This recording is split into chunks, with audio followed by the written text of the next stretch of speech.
Bible today, there is a passage. How many have heard, ask and ye shall receive? Have you heard that before? Ask and ye shall receive. Have you heard that? I know people that ask and ask and ask and nothing happens. Because the asking is not done with the voice. The asking is not done, please, please, bring this to my world. That's not asking.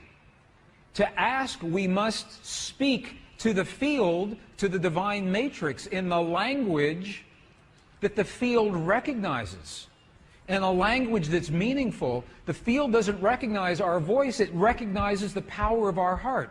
Remember this morning, our heart, we have a feeling, creates electrical waves, magnetic waves. That's the language the field recognizes. So when you create the feeling in your heart as if your prayer is already answered, that creates the electrical and the magnetic waves that bring that answer to you.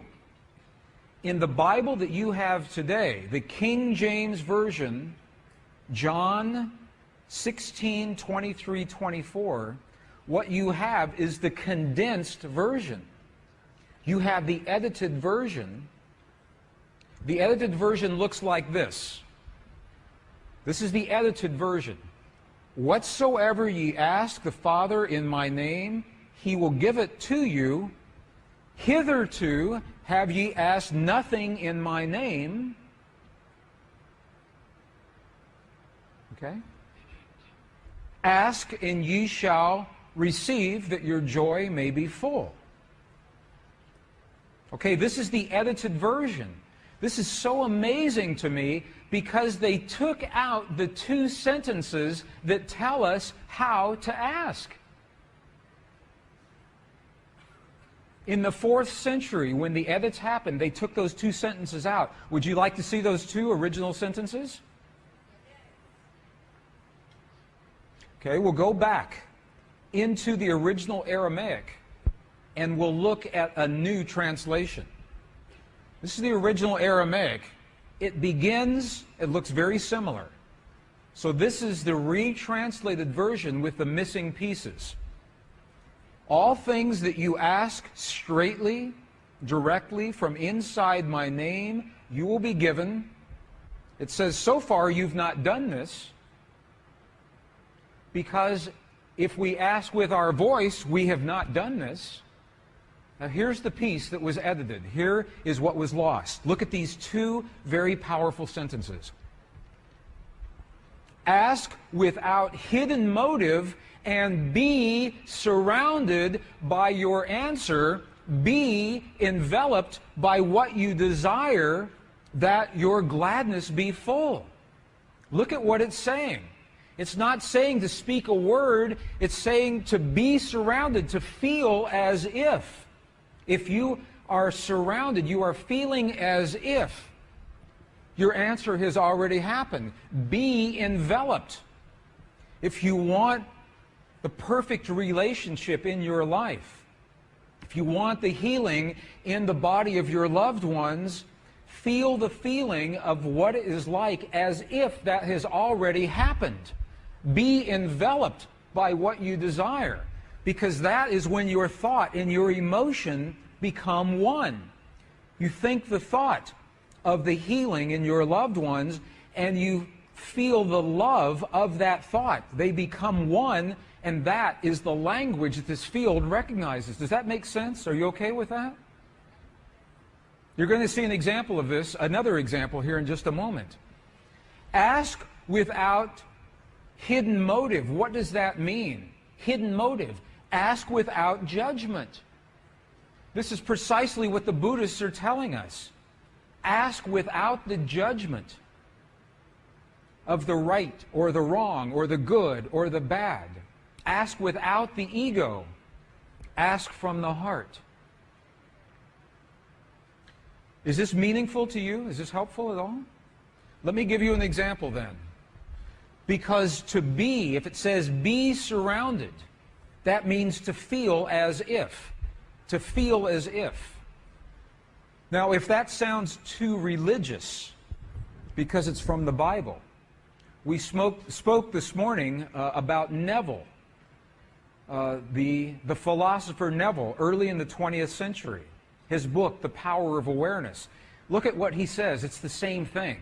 Neville says, you must make your future dream a present fact now by assuming the feeling of your wish fulfilled to come from the place that it's already happened.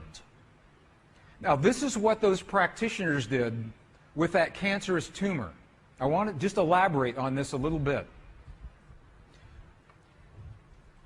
When those practitioners healed the woman with her tumor this morning, they did not judge the cancer as wrong or bad or right or good.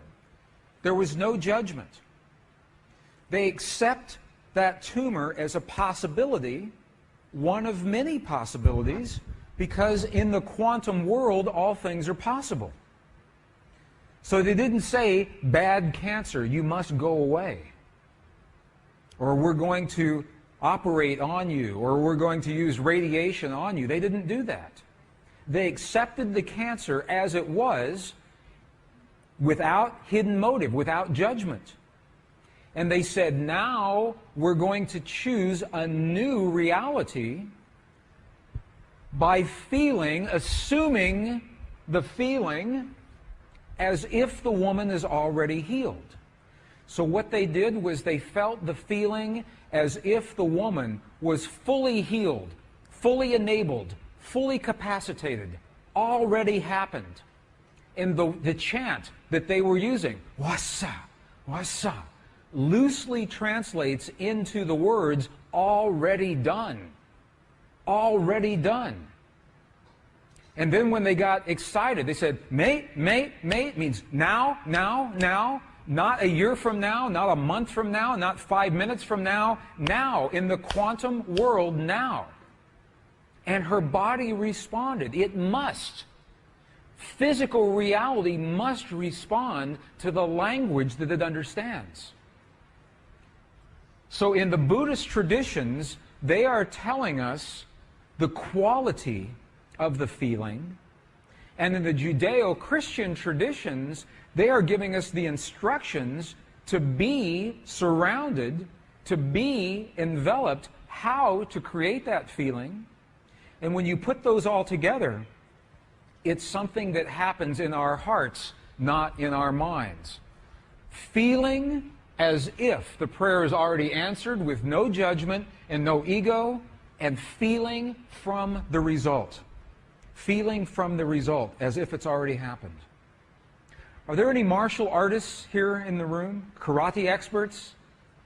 I studied martial arts when I was in my 20s and 30s, a little bit in my 40s and 50s. Have you seen martial artists when they demonstrate their focus by breaking a concrete block? Have you seen that? You've all seen that before, right? Okay, here's the secret. Here is the secret to breaking that block. When the martial artist is focused on that block, the very last thing that they are thinking is about their hand hitting the block. Because if they think about that, they know it will hurt. So they focus on what happens after their hand has passed through the block, as if it has already happened. They focus on a place below the block and feel the feeling as if their hand is already in that place. That is a metaphor, that is an equivalent for what we're doing with the power of emotion.